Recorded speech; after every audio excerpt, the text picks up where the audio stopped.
एक बार की बात है, एक राजा तलवारबाजी कर रहा था। अचानक उसकी उंगली कट गई। पास खड़ा मंत्री अचानक बोल उठा, राजा साहब चिंता ना करें, जो होता है अच्छे के लिए होता है। यह सुनते ही राजा को गुस्सा आ गया। राजा ने उस मंत्री को कारागृह में बंद कर दिया और कहा, इसको फांसी पर चढ़ा दो।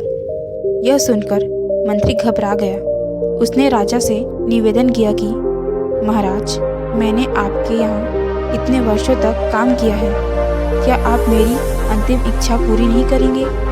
राजा बोला, ठीक है, बताओ क्या है तुम्हारी अंतिम इच्छा? मंत्री बोला, कृपया मुझे 10 दिन का समय दीजिए, इसके बाद आप जो चाहें वह सज़ा मुझे दे सकते हैं। राजा ने उसकी अंतिम इच्छा मान ली। राजा दूसरे दिन अपने सैनिकों के साथ जंगल में शिकार के लिए निकले।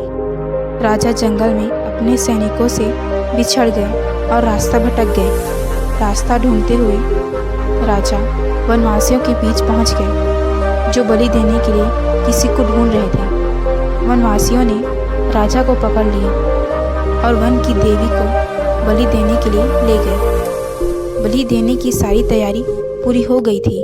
जैसे ही राजा को बलि देने के लिए लाया गया, वहाँ खड़े बुजुर्ग की नज़र राजा की खंडित उंगली पर पड़ी। उसने आवाज़ लगाई कि ये तो खंडित है, इसकी बलि नहीं दी जा सकती। वनवासियों ने राजा को छोड़ दिया। राजा जैसे तैसे वहाँ से निकल गया और अपने राज्य पहुँचा। सबसे पहले कारागृह में अपने मंत्री से मिलने पहुँचा। राजा ने मंत्री से कहा, आपने सही कहा था, अगर मेरी उंगली नहीं कटी होती तो मैं जिंदा नहीं होता। यानी जो होता है वह अच्छे के लिए होता है। राजा ने फिर पूछा, मेरा तो फ़ायदा हुआ, लेकिन आपका कैसे फ़ायदा हुआ? मैंने तो आपको सज़ा दी। मंत्री बोला, मैं आपके साथ शिकार पर हमेशा रहता हूँ, उस दिन भी रहता, लेकिन मेरे खंडित नहीं होने के कारण मेरी बलि चढ़ जाती, इसलिए मेरे साथ भी जो हुआ अच्छा हुआ। राजा प्रसन्न हुआ, लेकिन छोटी सी बात पर मंत्री को सज़ा देने का दुख भी हुआ।